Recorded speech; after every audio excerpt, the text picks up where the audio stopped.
So this afternoon's panel is called Pan-Africanism, Literature and Orature, and I was asked to moderate it for a couple of reasons, including some of these are my fields. All three of these are my fields of study. In fact, my PhD dissertation for Iftiin was on oral tradition and the Anglophone African and Caribbean literary tradition. So I feel totally qualified to do this. The panel, the panelists include, and I will read them first so that we don't have the time spent with me introducing each one. I'll read them sequentially and then have them come forward. So first of all, Dr. Ndirangu Wachanga, Micere Mugo, Exploding Silences in Pursuit of Utu. And keep in mind, in the program, you have their full bios and the abstracts of their presentations. But we'll just say briefly for the record, for purposes of filming and the record, that Dr. Wachanga is a PhD, is a professor of media studies and information science at University of Wisconsin. Wachanga is the authorized documentary biographer of Wachanga, Ali Mazuri, Ngugi wa Thiong'o, and Micere Mugo. That is quite an amazing faith and confidence recognition of your work that you have those major stalwarts of the African literary and political tradition. His documentary products, visual and audio technology, his documentary projects seek to preserve African memory by capturing raw voices using visual and audio technology. His recent publication is a collection of essays in honor of Micere Mugo, Making Life Sing in Pursuit of Utu 2022. He co-edited a volume with Simon B. Candy, Ngugi, Reflections on the Life of Writing 2018. He published Growing Up in a Shrinking World, How Politics, Culture, and the Nuclear Age Defined a Biography of Ali Mazuri. His translations of Ngugi wa Thiong'o's Epic Perfect 9 into Swahili is in Press 2024. He's currently working on 2 book projects, Memory and the African Intellectual Imaginary, Biography as Method and Voice and Human Rights, the work of Micere Mugo. The second presenter is Dr. Suban Cooley. Without Aqoon land wa Iftiin land, I don't know if I did that right. Without knowledge, there is no light. The Diasporic Somali home space as a site of cultural transmission and preservation through storytelling. And let me find that.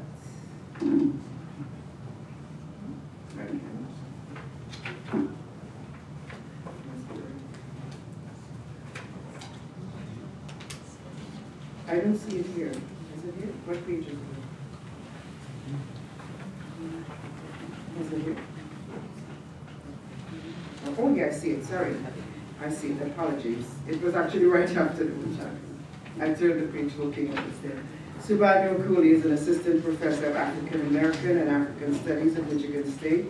Dr. Cooley blends the rhetorics of identity and belonging, cultural and digital literacies, and Black feminist theory to help build understanding and broaden perspectives of how we define and value all forms of writing. Her current research project focuses on women of the Somali diaspora and how cultural memory and continuity, identity, performance, and space are affected by memory, migration, and displacement.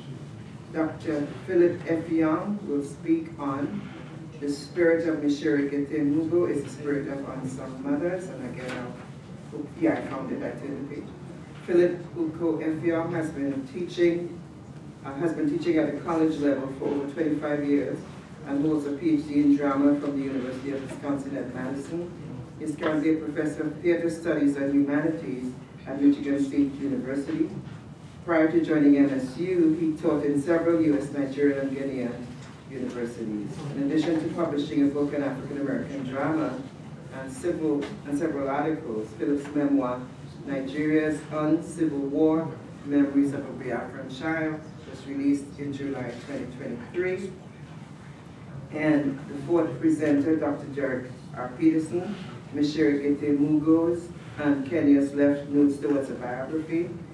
He is the Ali A. Mazuri Professor of History and African Studies at the University of Michigan. He is a historian of Eastern Africa's religious and intellectual cultures His first book, Creative Writing, Translation, Bookkeeping, and the Work of Imagination, 2004, explored the history of Githae language literature. He was awarded a MacArthur Genius Fellowship in 2017. His newest book, A Popular History of Idi Amin's Uganda, is forthcoming from Yale University Press. I invite our panelists to come forward and take the table. My presentation as someone who works with video, I thought it would be better for me to be in conversation with Micere so that she can be with us and we can hear her voice. Anyone who listened to Micere quickly realized her propensity to name people, to name places, to name sites of oppression, and to name liberated grounds. She did this deliberately, and one must therefore pause to ask, why was naming, especially for the oppressed and marginalized people, important to Micere, that she incorporated this approach in her pedagogy? And as a teacher, as a mwalimu who was highly influenced by Paulo Freire, she tells us the beginning of that. Paulo Freire talks about the need for an education that transforms the oppressive reality facing oppressed and dominated people. He talks about the need, in fact, to break the culture of silence and engage, in fact, in a culture of questioning as well as naming. I believe this, I teach it a great deal, these alternative paradigms, in an attempt to engage in self-definition. That question. So, in the summer of 2016, I traveled to Syracuse to conduct my first interview with Micere Mugo. And I started my interview by asking her what I thought was a simple question. Who is Micere Mugo? She looked at me and she said, that is a very strange question. But I am many things, she responded. But that strange question continued to pester Micere, because after several months later, we met again in New York City at Moby's apartment. Surprisingly, she revisited that question, and her response this time was more detailed and was delivered within an orature context. When we were earlier this morning talked about that short video that has been going on, circulating online, where Micere talks about who she is. What that video does not have is the context. And here is the context. Really fascinated me when you asked about it. And it really got me thinking that we have so many multiple cells and identities that we have, that you cannot define yourself in one sitting. So this continuing definition is going to be in the tradition of the African griot in terms of self-naming and establishing his or her credentials, which is one of the things that Pius Rimo and Austin Bukenya talk about in that article of theirs that I keep quoting, oracy as a skill and as a tool for African development, and of course human development. And the point I'm making here is that they argue that the griot, into which category we artists fall, has immediacies, what they call immediacies, that make them relevant in terms of defining who they are and what they do. And the most important immediacies are connection to your material and your themes and the things that you love to poetize or write about or compose on, and so immediacy to your material, your information, and the area of your expertise. But then also they emphasize the immediacy to your community and the people with whom you're creating this art, the people whose idioms and rhythms of speech and her story and history you're creating from. So what is your immediacy to them? it really is a question that Okello-Chuli very mischievously raised and said, you know, intellectuals are so arrogant, but they go to their village and nobody recognizes them. So where is your village? Where is your community? Where is that immediacy and connection? And of course there is the immediacy to the vision that one creates and so on. So I try in this griot-like self-definition to name or map, you know, those immediacies and connections and so forth that define who I am. And if I may read it out, because in style of senior moments, I don't want to forget anything here. I want to just sort of go through the notes I have here. I am Micere Githae Mugo, not Micere as in the plural of rice, but Micere. I am Micere, the one who travels, the one who visits, the one whose name comes from Njeri, one of the 9 daughters of Mumbi. So Micere is a version of Njeri. I am a woman. I am the mother of Mumbi and the late Njeri. I am a daughter of the Githae family, and by a former marriage of the Mugo family. I am a native of Orature, India Division, Kirinyaga district in Kenya. I am a daughter of the Kenyan soil.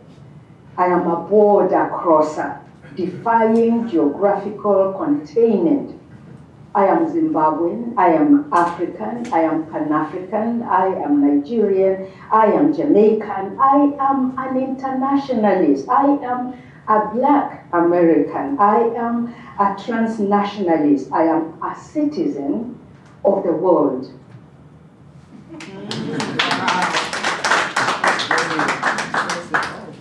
This is a longer version of how she came.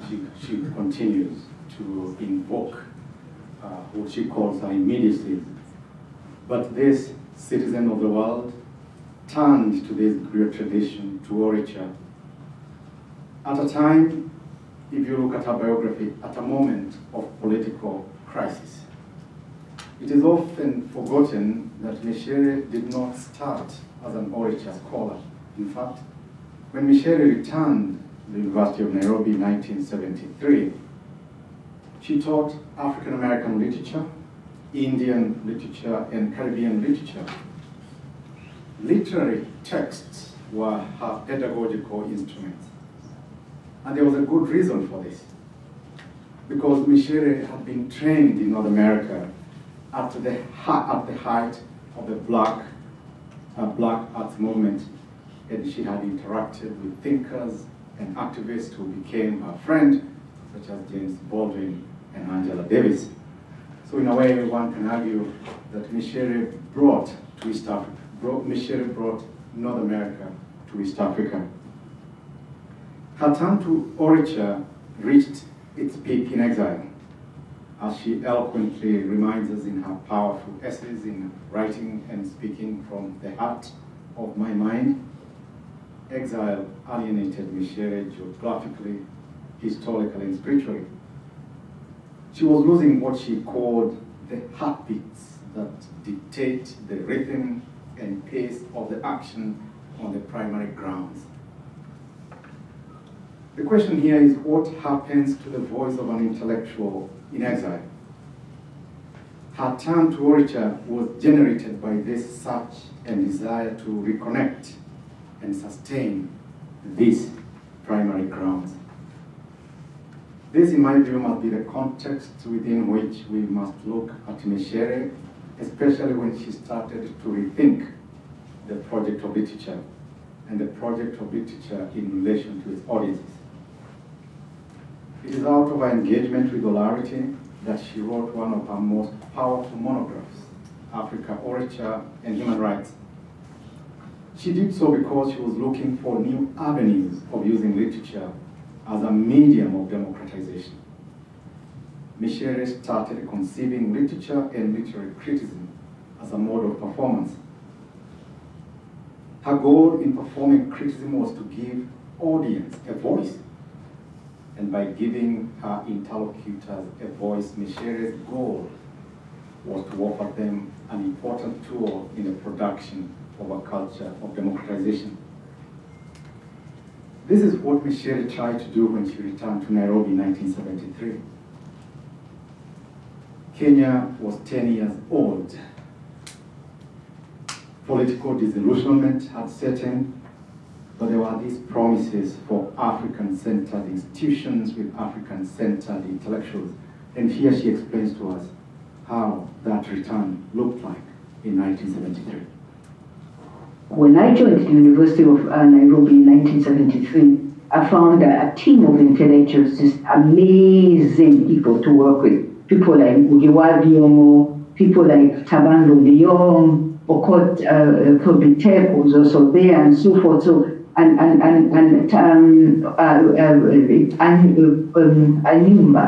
I'm forgetting what Anyumba's name was, but this is to say that all of those people who were getting together had gotten together in order to challenge the idea of what was then the English department, and were working on reconstituting it and transforming it so that it wasn't an English department, that it was a literature department. So I came in as those struggles were going on and worked with my colleagues and other younger ones, including some who have continued to be very active. And the center and the focus and the beginnings of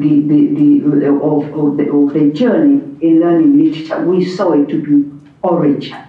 And then moving on to African literature, and then the literature of the African diaspora, and then from that, literatures of people with related experiences. And we studied, and people like Ndirangu and Wahome Mutahi, who was another one of my students, doing Indian literature as well, and so on. And then we did world literature, including English literature, Russian literature, German literature. And that produced students, who had a knowledge of their foundations and who could use the ethics and aesthetics of Orature in order to basically understand the spoken tradition and then look at the written tradition beginning from the known to the unknown. So, Orature then at that point really became consolidated for me as a part of the work that I was doing. And at the time I was at the University of Nairobi, I was teaching more in the literatures of African American Caribbean literature,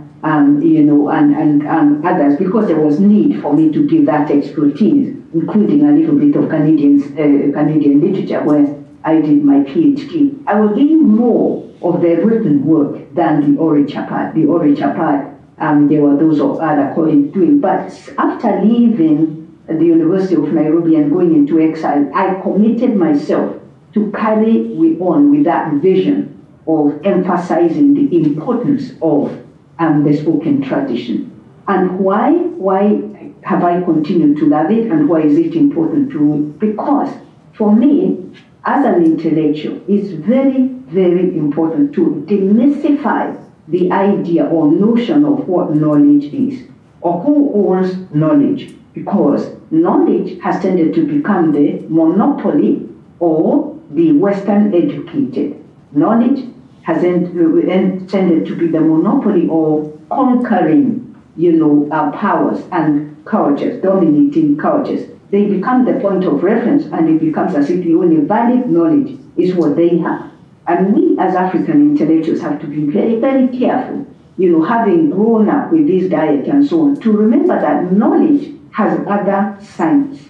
And the spoken tradition is a mine of, a site of knowledge for, is a mine in terms of being a site of knowledge. And so that's why I have turned to that. The second reason, other than addressing the issue of inequity of understanding knowledge and who owns knowledge and what is knowledge, is the idea of who produces knowledge. If we ignore and neglect or look down upon the spoken tradition, we are saying that the masses of people who have not received Western education have no knowledge, which is ridiculous. A lot of civilizations from the past were built on the spoken, on the orate, traditions. Oracy has been used, in fact, as a primary tool for building up knowledge, civilization, education, knowledge, and so on. So for me, it's so important to affirm this site because that's where the majority of our people have been producing from. And it's not like it's a thing of the past. Even now, it continues. Those who don't read and write are still producing knowledge and so forth. And so Orature addresses, that side. We had fought. Although Micere is making these claims by reflecting on the struggles that were happening at the University of Nairobi, one just needs to go back and look at what happened to her when she was in school. Earlier today, during our lunch, we saw in the short movie that we screened of her experience in high school, reminding us that some of the songs of her mother were beaten out of her. There is a crisis. 5 more minutes. Okay. There's a crisis in finding Micere where she goes to school to become a European, and then she has to go back home to become African. And here briefly, she talks about the kind of teachers she had. All types of teachers that I want to talk a little bit about. One of them was a history teacher.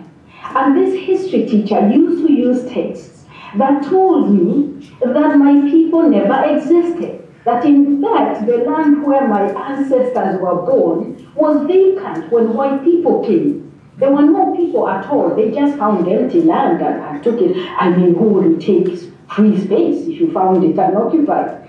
But my orature told me differently. We also had a science teacher, and this was a real sadist. All these were white teachers and women teachers.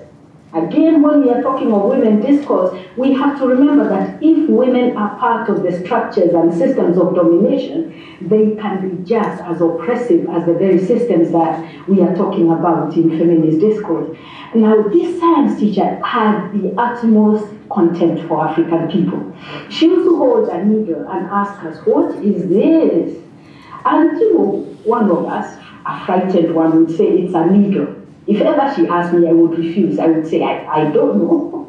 And those were my little acts of resistance and rebellion. But anyway, this teacher used to say, look, Africans have never even produced a needle. Costly.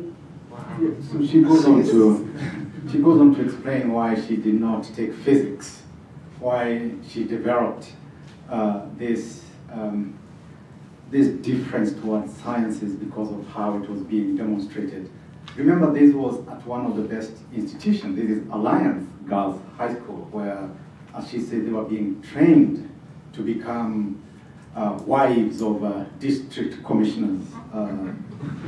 Towards the end of this clip, she says, "I used to be so angry, I started contemplating murder. I was going to murder somebody." But what I find interesting in Micere, in her search of voice, which seemed to be a running motif in her biography, is why she started paying attention to the desire of having people engage in this call and response. And call and response, not just because of the multiplicity of voices. I think what Micere was asking us, is to start looking at voice, what is uttered. And once it becomes the unit of analysis, then it means we must recognize the person behind the speech. And I think that became, for me, one of her revolutionary way of asking, if this voice is important, you cannot neglect the person behind it. Because as we know, marginalized people, oppressed people, are most vocal. It is not that they don't have a voice. What happens is that their voice is denied legitimacy by institutions of interpretation. And what Micere was arguing is that we move out of this colonial way of producing knowledge. Then, and we remove the interpreter. The call and response is not just because of the motive vocality, but it creates a space where the point and the counterpoint allow other voices to engage, and therefore a new kind of epistemology emerges. I would have gone on, Professor Davies, how much? 1 minute. 1 more minute. 2 minutes.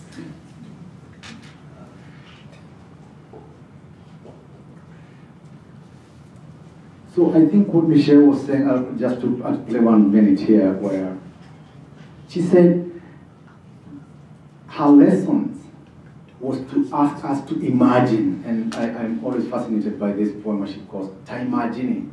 Mm-hmm. She provided us with a world that we were capable of imagining, and then she told us that this world, these ideals are achievable, and she asked us, imagine.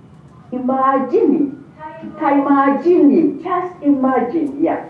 Imagine that you and I and all the women of this world stood hand in hand, marched side by side, crossing, dividing borders, constructing, connecting bridges, shattering, binding chains, creating the linkable links across the nations, across the continents. Imagine that all the multitude of pro-women forces stood hand in hand, marched side by side, forming one mighty waterfall of sweeping human mass waters, flooding and drowning into the ocean all forms of oppression. Imagine that our hearts were merged and that our minds were fused in composing one eternal creation poem, in enacting one non-ending feminist drama. Imagine that this theater starred one mammoth sea of women so mobilized no one could rip off. A force so militant, no patriarchy could molest. A family so united, no racism could separate.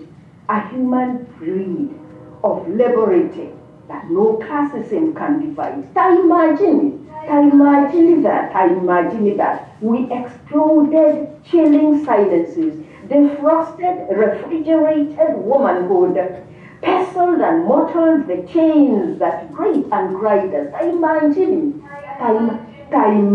that we blasted self-effacement, questioned marked our invisibility, had our special, irrepressive specialness, celebrated our stunning beautifulness, reclaimed our ignored indispensability. Imagine that we freed our hands and bound our feet, unfettered our minds, liberated our lives, piloting our her story forward, advancing.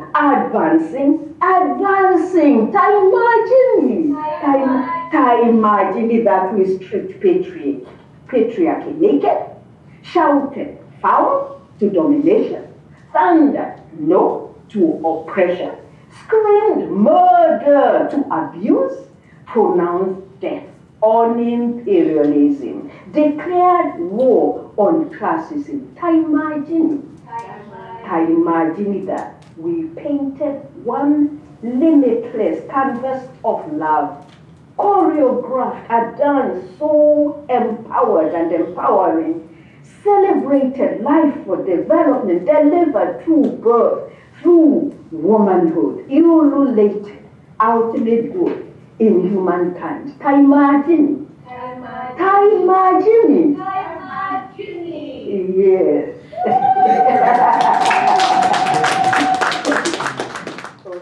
I want to say thank you to the African Studies Center for the invitation to speak with you all today. It is an honor to be here celebrating the life and work of Micere Mugo, a matriarch of Africa who made it her conscious effort to affirm in African indigenous knowledges as valid and critical sites for academic engagement. It is this thread that connects my work to the work of Professor Mugo as I engage with African home spaces as valid and critical sites for academic engagement. As I work to acknowledge spatiality as a process that invokes various histories and memories, I draw attention to the space in which we are presenting today, occupying the ancestral, traditional, and contemporary lands of the Ojibwe, Odawa, and Potawatomi peoples. As I work to talk about the complexities of displacement and global Black diaspora communities, I would also be remiss not to acknowledge the histories of those connected to Africa, to the transatlantic in this space. The relations we're forming here today are built upon the violent history of relations that were occupied, moved, and removed. And this colonial impact is interwoven into the fabric of this nation, this space, and this moment. With respect to the broadness and aliveness of African orature as praxis and its impact on all Black communities, I shall also be engaging in an active call and response for this presentation. Anytime I share a story or anecdote, I will say, "Sheko, sheko." And I hope the audience will respond, "Sheko harir." Harir is a little hard, but just even sheko harir, harir, sheko harir. Sheko, sheko. An ode to my mother and the markets. Every other Sunday, my mother and I would drive over to Fishwick fresh food markets to shop for the ingredients needed to cook Somali dishes at home. Our cart was vibrant with color and texture: tamarind, cardamom, cloves, fresh cilantro and coriander seeds, turmeric, saffron, bulk bags of lentils, basmati, and jasmine rice, fresh fruits and vegetables, tender meat cuts of chicken, beef, lamb, and goat from the halal butcher. In Australia in the 1990s, some of these were not items readily available at the local grocery store. As we shopped, my mother would be sure to take the time to explain how each of these ingredients were integral for their use in Somali cooking. She would have me smell the spices to detect their freshness. See this pepper? It's already ground. We don't do that. She would have me pick up the fruit and smell it, to smell the ripeness, the readiness for us to buy. Upon return, my hoyo, my mother, would set up in the kitchen and make me and my siblings her sous chefs, explaining to us the intricacies of each recipe as we chopped and she cooked until we got the hang of it. As I write this, I realize that my mother has never written a single recipe down. And somehow, me and my siblings all know how to prepare many Somali dishes. As I focus on thinking about pedagogical explorations of Black people's life, love, and joy, I think of many moments in my own upbringing, like the one I just shared, where Black people's home spaces have become a site of cultural transmission and preservation. As academics and educators who want to transform our practices into revolutionary ones, we must first place value in understanding the critical cultural knowledges and learning happening in the Black African home space. Kevin Kwashi asked in Black Aliveness or a Poetics of Being, what would it mean to consider Black aliveness, especially given how readily and literally Blackness is indexed to death? To behold such aliveness, we have to imagine a Black world. We have to imagine a Black world so as to surpass the everywhere and every way of Black death, of Blackness that is understood only through such a vocabulary. This equation of Blackness and death is indisputable and enduring, surely, but if we want to try to conceptualize aliveness, we have to begin somewhere else, end quote. I believe this somewhere else can be found in the Black aliveness of cultures and languages carried across borders. This liminal in-between transition space in the temporal manifestation of a home through the sharing of culture. It is the power in the way Black African language, music, food, art, story, and more live on in new geographic locations, take new shapes, as displaced peoples, specifically the women, carve, weave, blend, and build elements of a home for those who can no longer know it. Consider how someone comes to learn about their cultural identity and gain a sense of belonging and pride in who they are. In displaced Black diaspora communities like the Somali, this knowledge is often gained in the home space as a site of learning. Many Somalis in the diaspora are familiar with cultural customs, moral and ethical values, and conceptual notions attached to Somaliness through a connection to the women elders they have known and the knowledges they have passed on. Somali women pour their memories and cultural knowledge practices into future generations to ensure there is a shared rootedness to a cultural identity outside of the homeland. For those in the diaspora, its women are the linkages and networks of knowledge and information, as Hamilton expressed, who have transmitted and circulated within, between, and across communities. Children are told stories, are spoken to in their mother tongues, are taught how to cook, clean, and present themselves as Somali by watching their mothers, grandmothers, and aunties. Through their daily acts, Somali women become the connecting thread of the collective memory of varied segments of Somali culture, permeated effortlessly from generation to generation. Somali women have fueled a rootedness and belonging to a culture otherwise unseen and unknown, especially for those who have never experienced the homeland. The act of remembering Somalia through oral storytelling is not simply for personal survival, though this plays a role. For the collective survival of the knowledges of a community dispersed across the, it is for the collective survival of the knowledges of a community dispersed across the globe. As Ngugi wa Thiong'o discusses in Decolonizing the Mind, oral storytelling on the African continent has been an essentially communal and participatory experience, with people congregating together to listen and connect to stories and accounts of past deeds, the wisdom gained from them, beliefs, morals, myths, and more. For Somalis, orality is how we are orientated to the world, as Ahmed says in Queer Phenomenology. To be orientated is to be turned towards certain objects, those that help us find our way. These are the objects we recognize so that when we face them, we know which way we are facing. Oral stories are objects Somalis use to know which way they are facing, even when they find themselves displaced or in unfamiliar settings. The act of storytelling is what supports their reorientation to a way of knowing, being, and sharing history.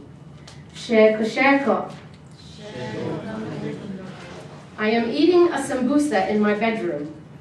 Worse, I am eating a sambusa in my bedroom on my bed.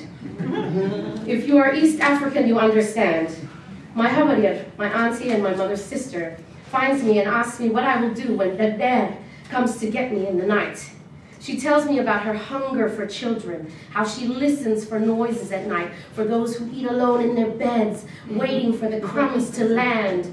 She warns me that many creatures come for the crumbs, and that I shouldn't do it again. Dagdad is a folkloric tale of a woman who was slighted by a husband. There are many options, lost her children, but she has long ears that one pops up at night, and she's just listening for all the while, just one ear, and that means long ear, literally, and that one long ear is just waiting for me to drop a crumb in my bedroom for not listening to my aunt. The practice of Somali storytelling is very much oral, community-driven, and experiential in nature. Orality is a communication practice that relies on trust, relationships, and memory. Whether it be over a cup of tea, during play among children, in our kitchens, or in other spaces of community, most traditional African and Black societies participate in an exchange of formal and informal storytelling as a continued interactive oral performance. This is an essential part of traditional Black African communal life, connecting the important training of a culture's specific art of orality as part of its indigenous education, somewhat of an induction or an initiation into becoming of the culture. This is the thread of indigeneity Micere Mugo, found to be Pan-African strength. Through the songs, the stories, the proverbs, told in communal spaces, these methods are a way to gain wisdom and insight into a community's meaning-making practices and what they value, like not eating food in bed. As Obechina expressed, story itself is a primary form of the oral tradition, primary as a mode of conveying experience, culture, experience, and values as a means of transmitting knowledge, wisdom, feelings, and attitudes in oral societies. For Somali women, oral storytelling practices have been an outlet for communicating their realities while also acting as a way to pass on important traditional practices in the broader community. As a predominantly oral culture, oral poetry has had an important societal function in the everyday lives of Somalis as a pedagogical tool for communication, consciousness raising, and preserving history. Women composed and performed a distinct genre of poetry known as Ndirangu, which provided a socially acceptable means through which a woman could protest or lament about her condition. Ndirangu poetry, lullabies, hoveyo, and work songs, hoyan, often dealt with frustrations associated with traditionally female domains, such as housework and child-rearing. In order to enact orality and storytelling as a community-driven and pedagogical experience, Somali women engage consistently in interactive call and response performance of storying through their song, dance, and the engagement of it in their homes. Call and response forms of storying found ostensibly everywhere on the African continent and its diaspora communities entail a caller, a storyteller, who raises the song, and then an awaited community cry, sheko sheko, is expected from those who respond. In Somalia, we engage with this call and response practice through a storyteller who calls out the story in lines, and the audience or chorus then responds during pauses and intervals, or when directed by the storyteller. Sheko sheko. My mother sings me a lullaby to quiet my mind.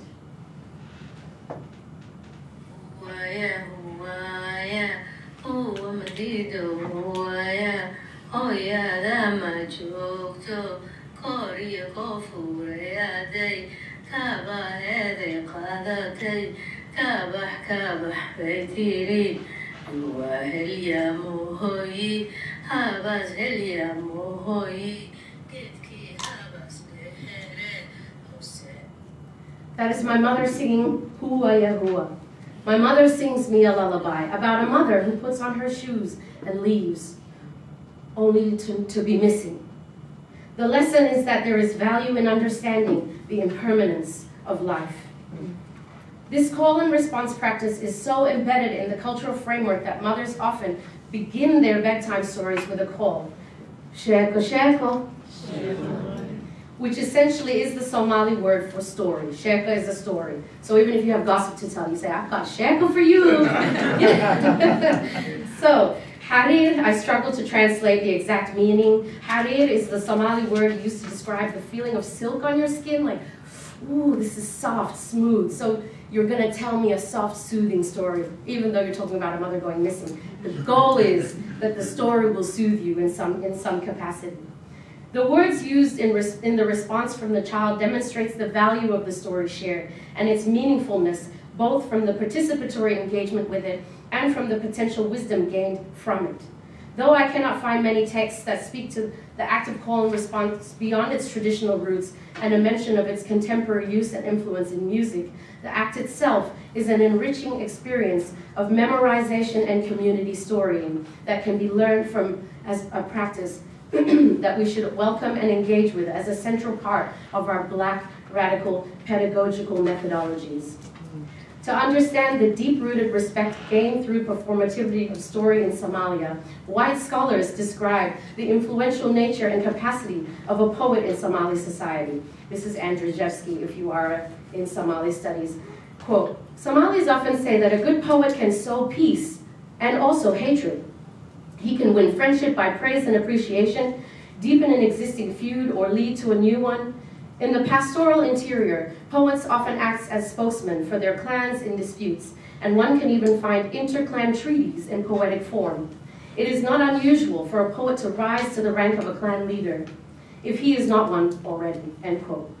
As such, story functions as an inherently valuable tool for diaspora Black communities to sow the seeds of cultural memory and tradition.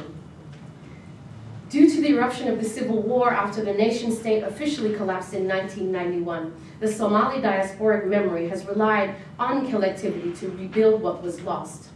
The very failure of individual memory is compensated for by the collective memory and the writing of the history of a nation in which the subject can allow herself to fit in by being assigned a place in a forgotten past. Ahmed. The deep-seated memorialization of elements and experiences connected to pre-war Somalia lie at the center of this writing of a nation, which has very much been how the mothers, aunties, and grandmothers have assigned themselves in a place in a forgotten past. Lidwin captains and Mariam Musa Bakar clearly identify the ways the war has impacted women at home and across the diaspora. To be Somali in this era of civil war and communal violence is hard and heart-rending. In the diaspora, many people, especially women, fight the bitterness in their hearts with the memories of earlier solidarity and try to repair the social fabric through innumerable and never-ending small acts of kindness and mutual support. Although women generally speaking played a different and less destructive role in the Civil War than men, no one, man, woman, insider, outsider, has remained untouched by what we know or think we know about the Civil War, end quote. Though war has torn them from the country and homes they have known, first-generation diasporic Somali women have engaged in a remembering that has solidified generation diasporic, a semblance of cultural continuity among diaspora communities across the globe. I end with an acknowledgement of the community storying I have been attempting to accomplish by considering what it would look like to teach, learn, and organize in the contemporary freedom struggle. Black communities the world over have collectively maintained the power of the home space as a site for cultural transmission and preservation through storytelling, and this can be seen happening again and again in new Black diaspora communities. Our folklore, songs, recipes, spiritual narratives, and more live within us to be shared and passed on. Sheko sheko. This has been an exercise of call and response. The call is a question about how we preserve our cultures for dense and plentiful histories in the futurity of Black communities. A question formed by my experiences, sowed by those who carried my culture for me, my parents, aunts and uncles, my elders, who I hold in high esteem, with the weight of the orator on their shoulders. My response, sheko sheko. My response is that it is a convoluted attempt at assembling together and connecting the knowledge I have gained to tell you a story about how storytelling really matters. I do all of this by first acknowledging my positionality and the way I walk the earth in the body identities I occupy and the ways in which I story as a Somali, a Black East African woman. I do this while also carefully and meaningfully attempting to acknowledge that every home space has a story to tell, knowledge to share, and a pedagogical practice worth knowing. I hope to continue to highlight and make meaning of these home spaces as a sister outsider, building all this in a radical creative space that is held just out of the center and in the margins of academia, where learning is flowing, fluid, and full. Brilliant. Thank you. Thank you. The first time I was introduced to Micere Mugo, I asked myself, why do I know little or nothing about her? Especially since I teach classes that focus significantly on the remarkable achievements of African women throughout history. And so I decided that I'm not necessarily going to present on her, but do a presentation where I see her as part of a collective, long-standing history of African women and Black women everywhere participating in freedom struggles, participating in movements, sometimes taking up arms to do so, but at the same time receiving little or no recognition. And that's why I titled it, The Spirit of Micere Mugo is the Spirit of Our Unsung Mothers. And so what I think Micere Mugo is doing is she's continuing this historical participation. She's continuing this historical participation of women in liberation struggles. She's just continuing, taking up, and contributing to what has been a long-standing history. It's not new. And they've engaged in these liberation struggles as political activists, as academic activists, as artistic activists as well. And examples abound in Africa and the diaspora, where the involvement of women in resistance movements have constituted a key part of our histories. I observed her involvement in movements crisscrossing Namibia, Angola, Mozambique, Zimbabwe, and South Africa. She was indeed a very active and courageous woman. And in the video that, or part of the video, we saw her describe herself as a Caribbean person, as an African American, as a Nigerian. I mean, if she's going to be a Nigerian, that's something. You know, and where during the 70s, where we had Angela Davis and Assata Shakur being hounded by security forces in the US, thrown into prison and all of that, charged for all kinds of crimes. She also participated in the Free Angela Davis and Assata Shakur campaigns. So my question is, has she been given the recognition she deserves? Someone once told me that when I die, if you bring a cow to my funeral, I'll come out of my coffin and knock you on the head. Basically saying, you should have given me that cow when I was alive. But the participation of our women in these struggles, and for the most part, let me just state that I'm going to focus mainly on African women, and I'm not going to cover many, you know, we have limited time, and I'm not going to say all that needs to be said. Just know that this is something that requires, if it motivates you to go look up some of these women and find out more information, that's fine. But it goes back. Many times we talk about women activists and we think of colonial times. We think of post-colonial, we think of slavery times. But as far as the 7th century, in what we understand to be Algeria today, there was the Amazigh woman, Dahia el-Kahina. You know, the name is spelled in different ways, who actually led military operations to halt the incursion of Egyptian Muslim forces. She was eventually, like a lot of these women, they would eventually, you know, after leading these campaigns for many years, would, you know, be eventually captured and killed. Let's bear that in mind, and part of the reason why I'm going to focus on aggression is because of this constant notion that African women are docile. You know, they're just domestic and stuff like that. You've watched Coming to America, where an African woman is told to bark, she barks, she jumps. That's all fine as long as you understand that it's comedy and it doesn't apply to our women.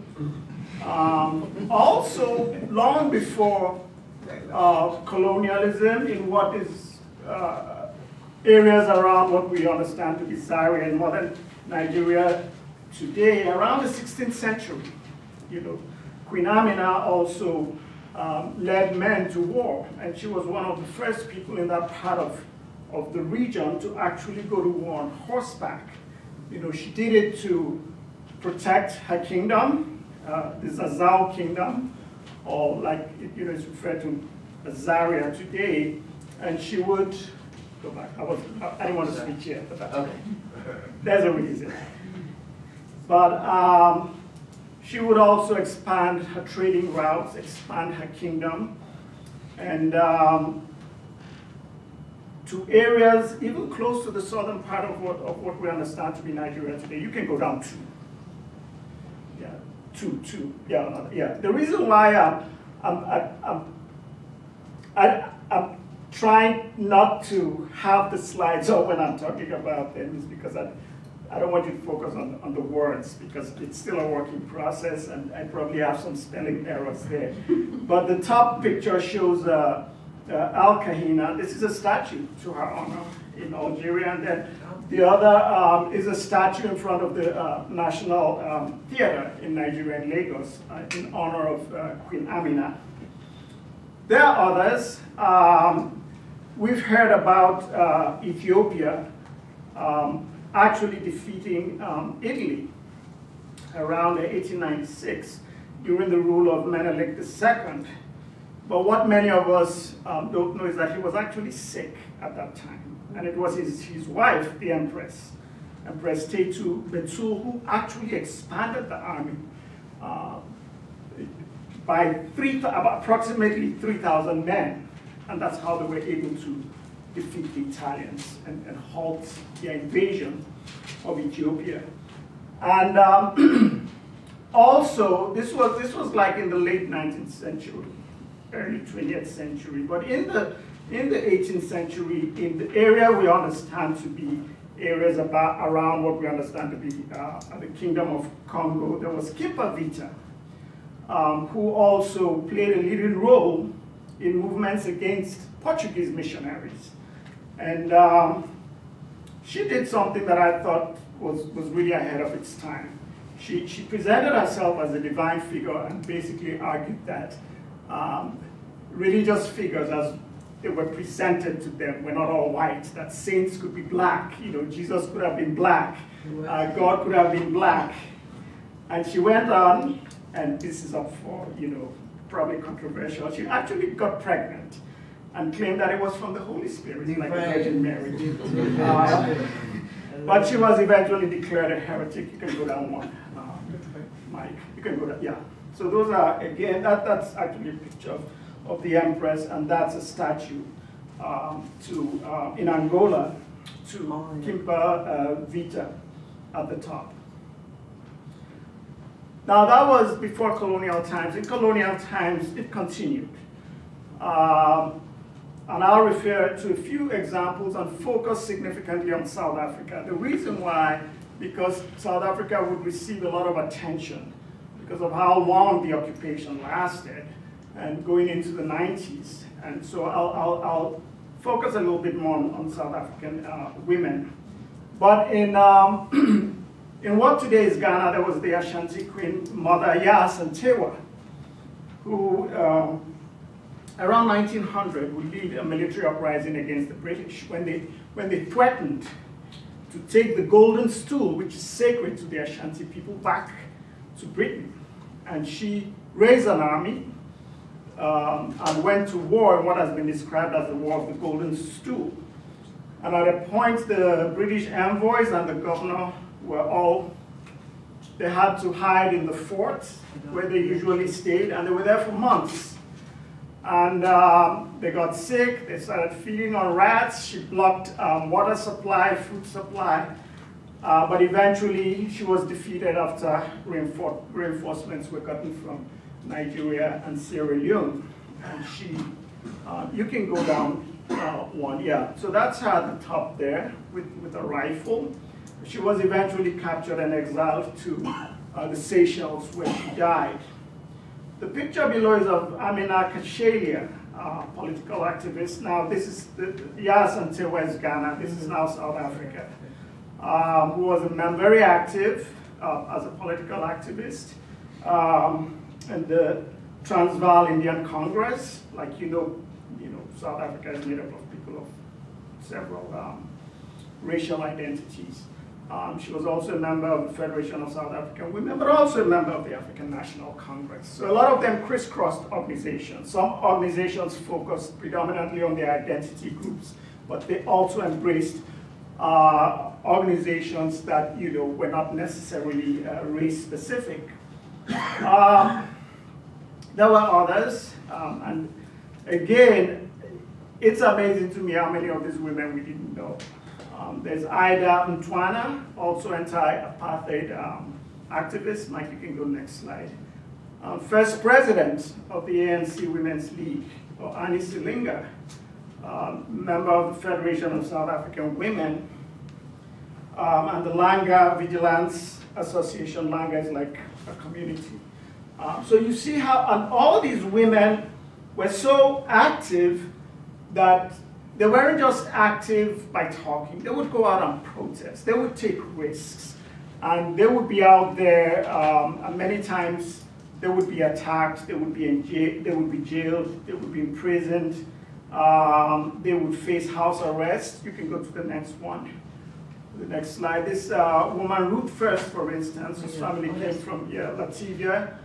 She actually was assassinated with a parcel bomb. So you can imagine how active she was. And there's Rahima Musa below, who actually started as a teenager when she joined the anti-apartheid movement. So all these women were extremely active when we think about South Africa. But I don't know about you, but I was generally limited to my knowledge of those who were active. And I'll talk about that a little bit more. Moving forward, still on South Africa, I do want to say a little bit more about Winnie Mandela. You can go to the next slide. Just try not to read it. Winnie Mandela and how her role has been, in my opinion, severely unacknowledged. Because when her husband was in jail, she was practically in jail too. Many times she was confined to house arrest. But she continued to fight till the very end, raising their children by herself. She was under constant surveillance by South African government. At a point in 1985, her house was even set on fire. I don't think she received the recognition she got. And later on, more recent times, all the criticisms against her were so unfortunate, especially coming from Black people. And I thought, even if she did anything wrong, there are certain things you don't go out, you keep it as family and talk about it, keep it in the community and address it there. She was attacked in ways that were, for me, very disturbing. And then there's, of course, Miriam Makeba, she's above, who was a famous singer and used her talent, to bring global attention to the events in South Africa. And until the end, she was a voice for freedom and would form the charitable foundation that would cater to female victims of violence.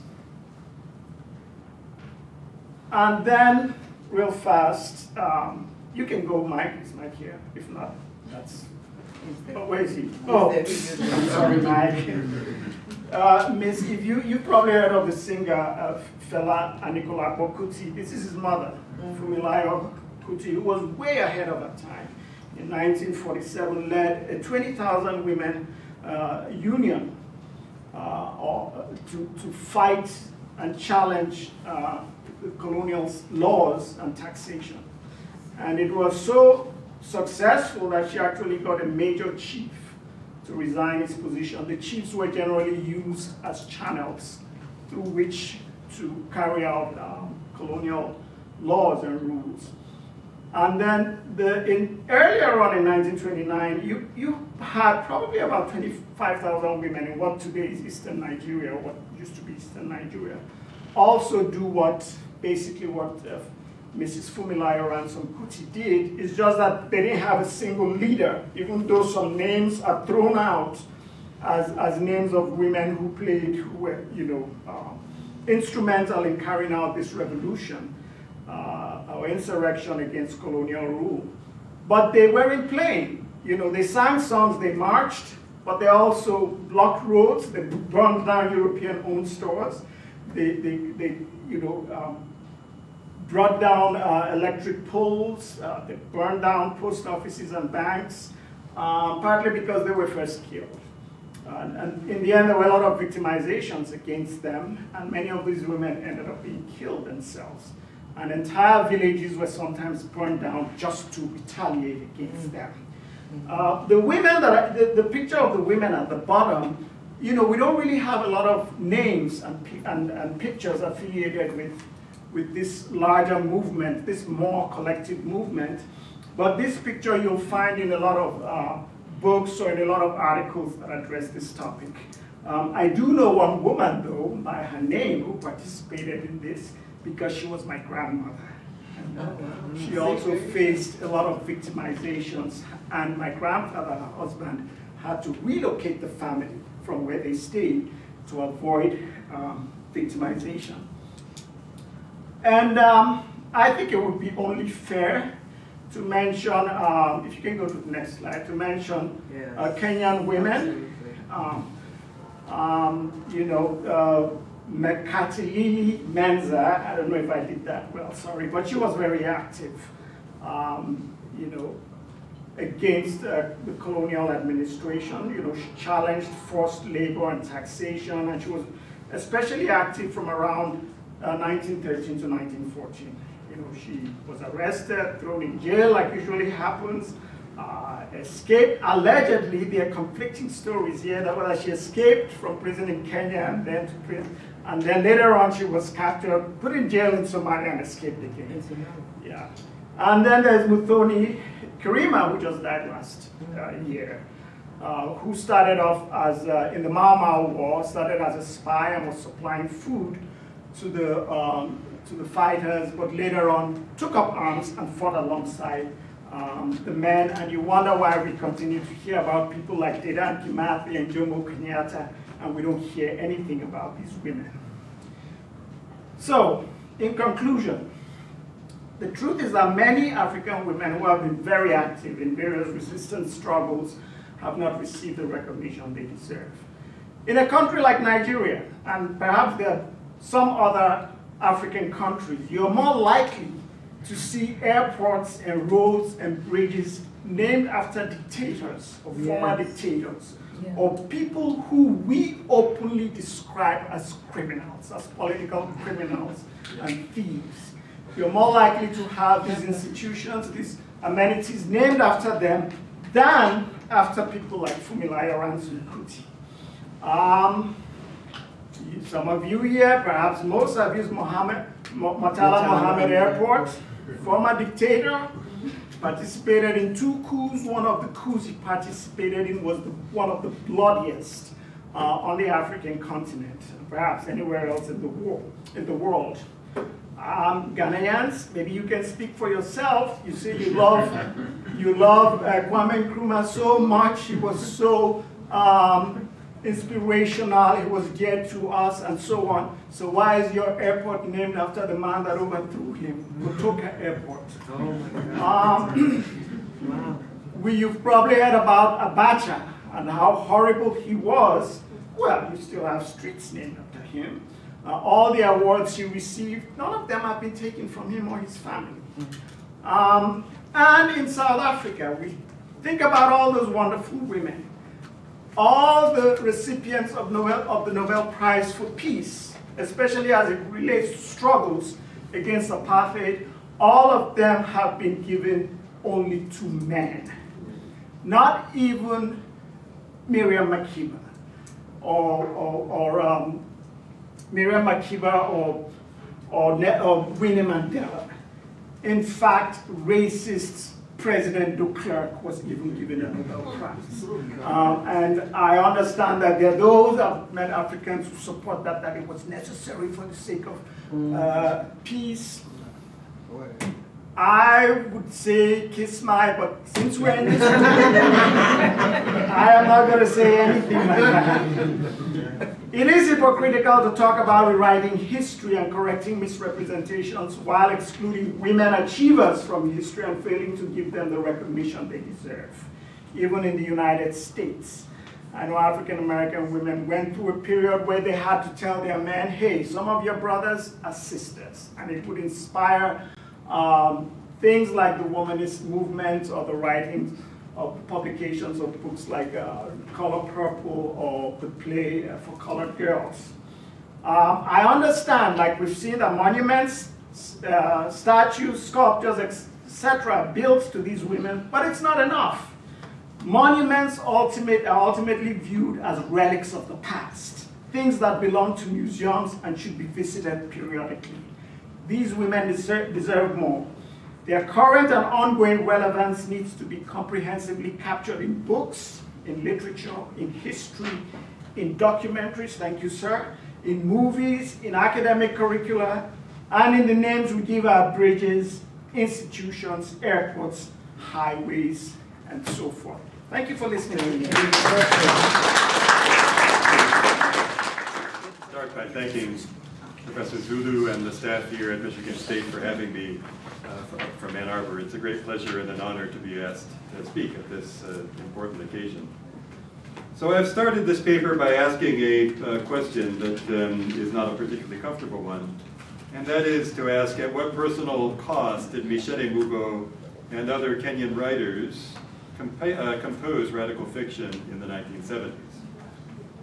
Today in the diaspora, and to some extent, although not entirely in Kenya, Mau Mau is remembered, that is the Mau Mau War of the 1950s, is remembered as a heroic struggle for liberation.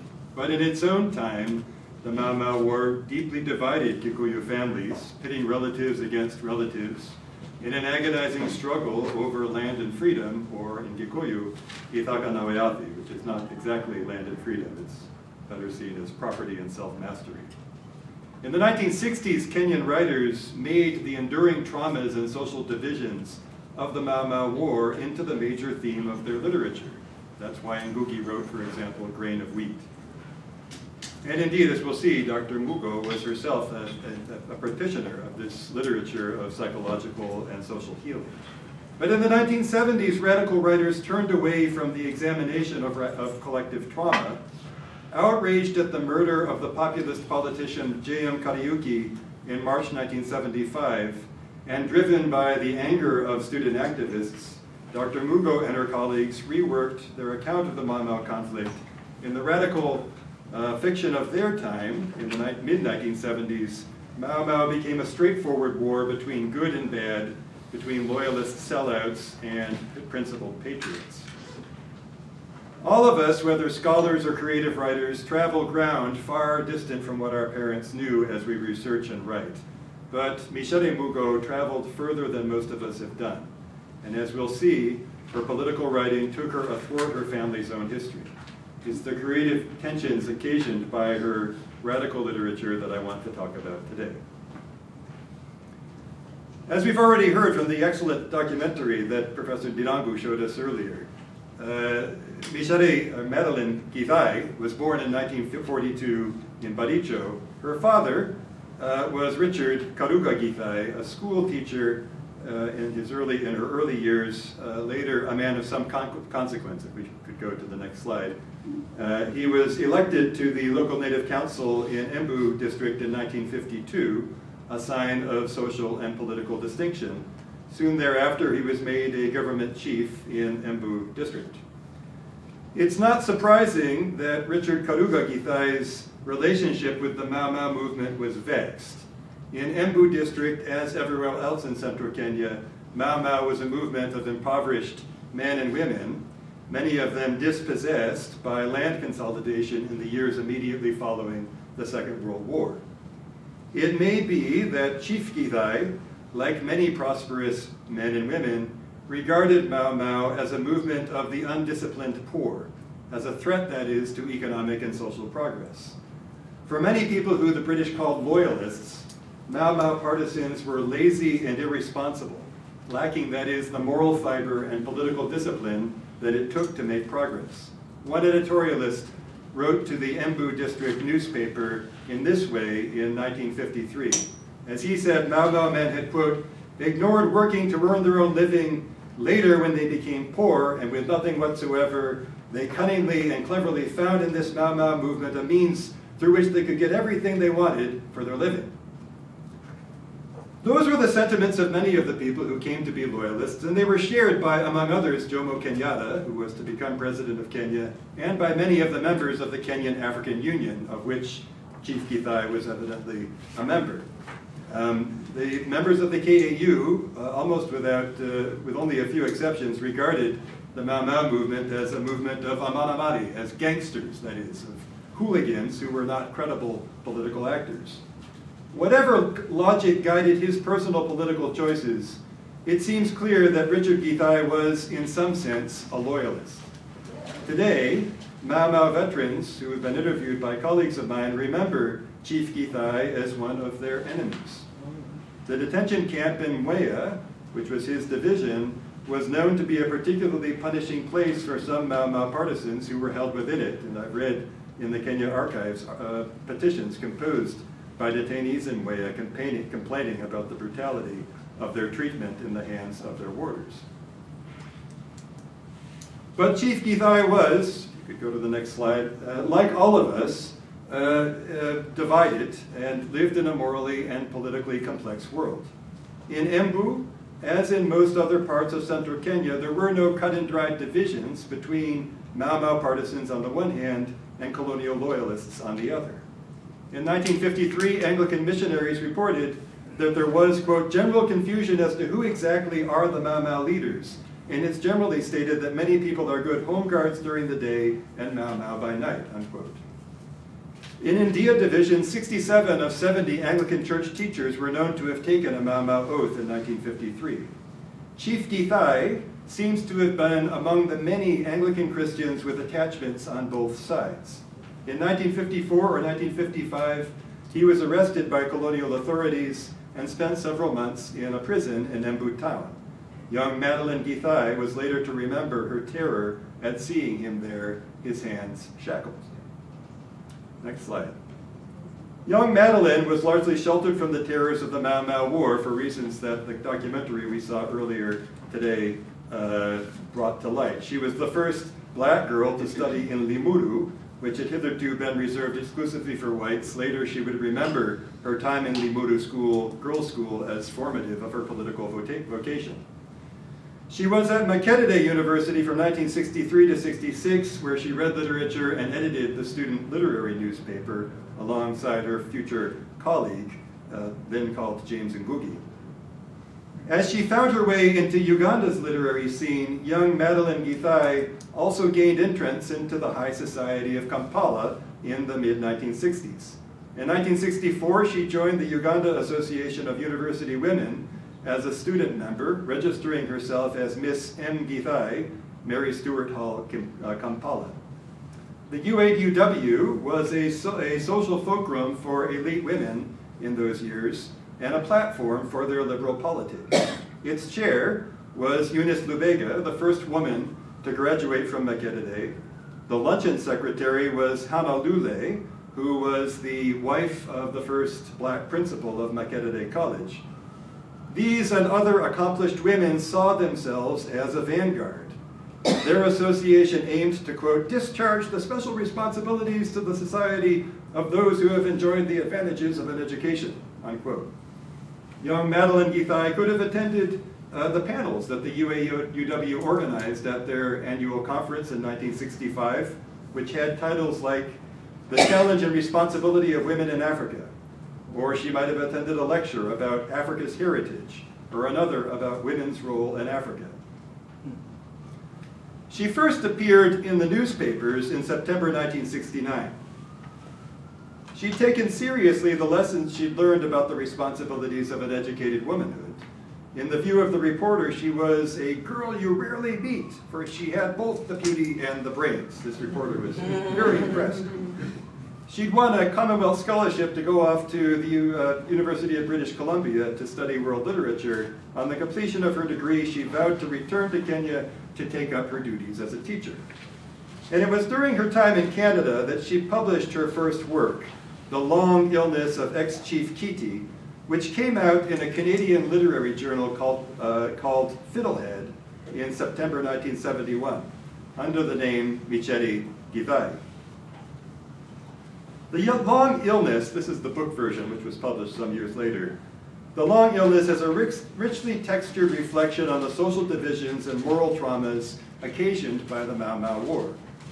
Its main character is ex-Chief Kiti, who had once been a loyalist, vigorous in his pursuit of Mau Mau gangsters. The play is set in 1961. By that time, he's an old and sick man, tormented by anguish over his estrangement from his firstborn son, whose name is Musa. Sorry, whose name is Mata. Mata had joined the Mau Mau partisans in the forest. Later, he'd been arrested at his father's behest and was tortured while in detention. His anger at the memory of this maltreatment utterly consumes him. In the play, he lashes out at his mother, threatening her with physical violence when she visits him in Nairobi to plead for reconciliation. The play brings the enduring moral costs of the Mau Mau War into focus. Everyone's traumatized by the memory of the violence they've endured, and everyone recognizes the long durée, the long-term consequences of the divisions and violence that families had perpetrated against each other. There are no heroes, neither are there villains in this play. Micere Githae had good reason to see Mau Mau as a multi-sided, morally complex war. Her own father had been an important loyalist, and in August 1971, at the time the play was finished, she married into one of central Kenya's most prominent loyalist families. The wedding was at the Anglican Cathedral in Nairobi. Her husband was a medical student in Edinburgh. Her father-in-law was Asaph Mugo Muratha, who owned a farm in Gatundu right by the farm owned by Jomo Kenyatta. Her husband's brother was Kenya's ambassador to France. Another brother was a private secretary to the president. As she told us in the documentary that Professor Ndirangu showed us, Micere Githae lived within more than one political subjectivity, and her literary work reflected her multi-sided view of Kenya's politics. About religious life, too, she left space for multiple subjectivities and multiple politics. In 1970, as she was working on a long illness, she also published one of her first poems, A Christian's Diary. It's a devotional text, a work of piety. The poet begins in a state of exaltation, and over the course of the week is worn down by the mundane temptations that she faces, only to reach the new Sabbath at the end of the work. As it says, I'll set my heart on fire tomorrow, alleluia, amen. It's a poem that records a Christian's struggle to live in a Christian way over the course of a week. In those years, she saw Kenyan's Christians as her primary community of reference, the audience to which she always returned. Her relationship with that Christianity was never uncritical.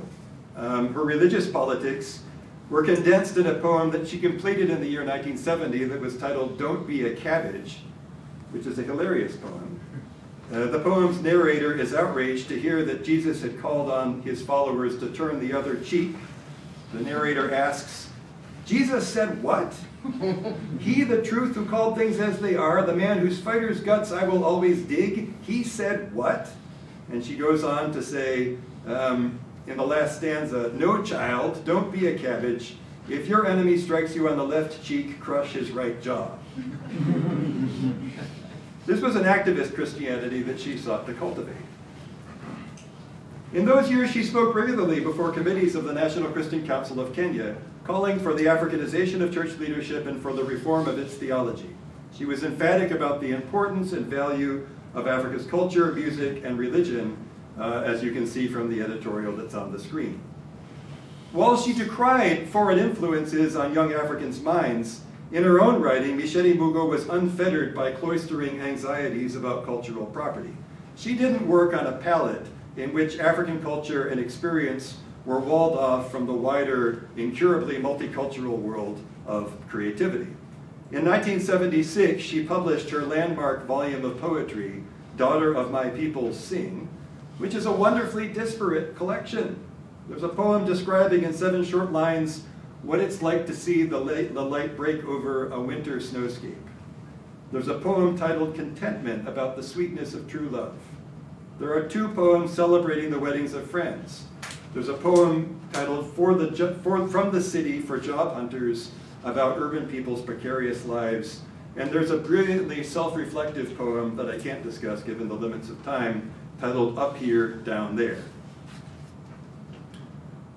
In the last months of 1976, though, Micere Mugo seems to have changed her mind about the social purpose of literature and also perhaps about her political vocation.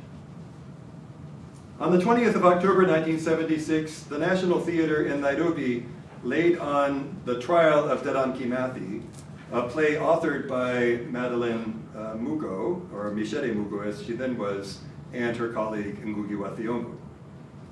At the moral and theatrical center of the play was Micere herself, who played the woman.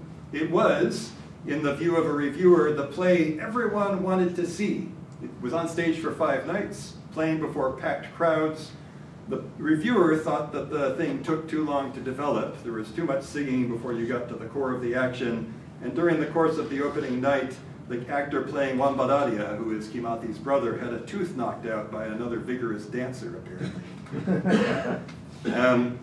Now, Dedan Kimathi had made several appearances, many appearances in Kenya's public life over the course of the 1960s and early 70s. But his presence in Kenya's politics was halting and occasional because for President Kenyatta and the clique that surrounded him, Mau Mau remained a sore subject. It was loyalists, not Mau Mau partisans, who enjoyed the fruits of independence in Kenya in 1963. And Kenyatta's government was full of men who had benefited financially and politically from their loyalism. This distaste for Mau Mau can be seen, and among other places, in Kenneth Watene's 1974 play Dedan Kimathi, which was staged in Nairobi just a year before Micere and Ngugi's play went on. Watene's 1974 play depicts Dedan Kimathi as a muddle-headed tyrant who kills the man who's closest to him and is manipulated by his lovers. At the end of the play, he wanders off stage looking for his mother. The Kimathi conjured up by Micere Mugo and by Ngugi has a very different character. Their Kimathi is a clear-headed revolutionary who saw right to the core of things. During the 4 trials that he endures during his confinement, which are modeled after the temptations of Jesus, he confronts archetypical enemies of Kenya's people, and in turn he denounces their greed, their self-interest, and their hypocrisy. There is, for example, the bankers' delegation in which a white man, an Indian, and an African appear before Kimathi in his cell. The white banker is said in the notes to epitomize the money-owning classes of imperialist Europe. Kimathi breathes invective against him and against other colleagues of his, calling the African banker who appears before him Judas.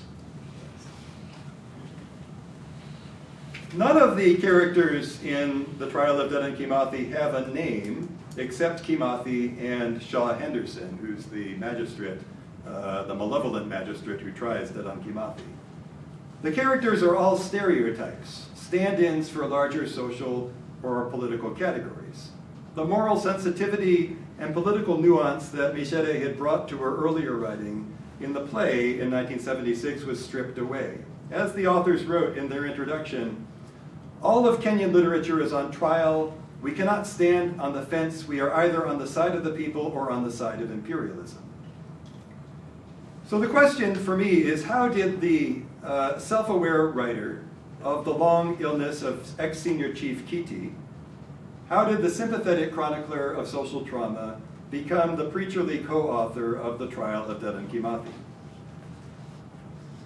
In a 1999 interview, she told a Kenyan journalist that the murder of the politician J.M. Kariuki had radicalized her.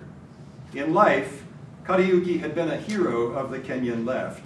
In 1969, he'd been returned to parliament by the largest margin of any parliamentarian in the whole of the country. He was undoubtedly the most popular public figure in Kenya in the mid-70s.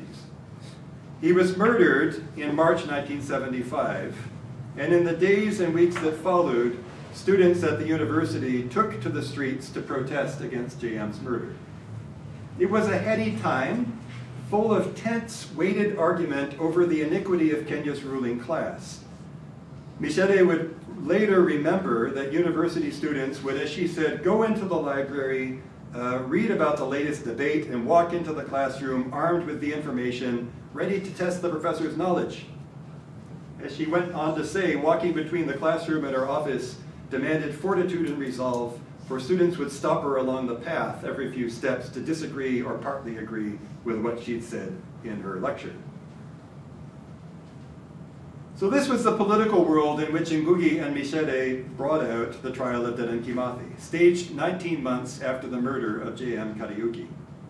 Pushed by opinionated, volubile students, they needed to stake out terrain and answer activists' urgent demands for action. That's why they felt that Kenyan literature, indeed all African literature, as they wrote, was on trial. The play they composed was a work of political self-justification.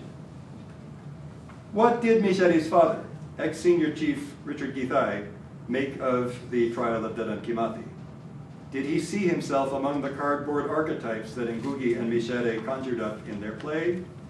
Did Dedan Kimathi's dire invective against loyalists and their self-interest cut at him? What about Micere's father-in-law, Asaph Mugo, who was a well-to-do businessman invested in the transport trade? What about her friends in the National Christian Council of Kenya? What did they think of the play's treatment of Kenya's Christianity? Did they blanch when Kimathi called on the priest, or he referred to the play priest as a slave, and asked him, when will you throw off your ill-fitting gown and create something you can truly call your own? Okay. She had to live with the political and personal contradictions occasioned by her play. Unlike her colleague Ngugi, who saw himself as a kind of literary author born for another world, Micere was a participant in Kenya's civic life. Her family's history had earlier led her to regard the Mau Mau War as a morally and socially divisive tragedy, as a lingering trauma that had divided families and undermined the intimate bonds between parents and children. That was the theme of the ex-senior chief Kiti play. At what personal cost did she, in 1976, compose and act in a play that was condemnatory toward her family's history? A few days following the play's run at the National Theatre, Micere made an appearance at the National Council of Women in Kenya. This is actually the next slide. Thanks. She'd just finished playing the woman at the trial of Dedan Kimathi, and she was eager, it seems, to reframe the lessons of the play. As she told her audience in Nairobi, historians had far too long ignored the role that women had played in the liberation struggle. In fact, women, as she told this audience in Nairobi, had been the most dangerous terrorists in the Mau Mau struggle. It was they who supplied Mau Mau insurgents with moral and material support. In her speech, there was no sermonizing about the evils of capitalism or about the moral or political iniquities of Kenya's ruling class. Neither was there invective against capitalism in general. She was domesticating, it seems to me, the strident lessons of the play.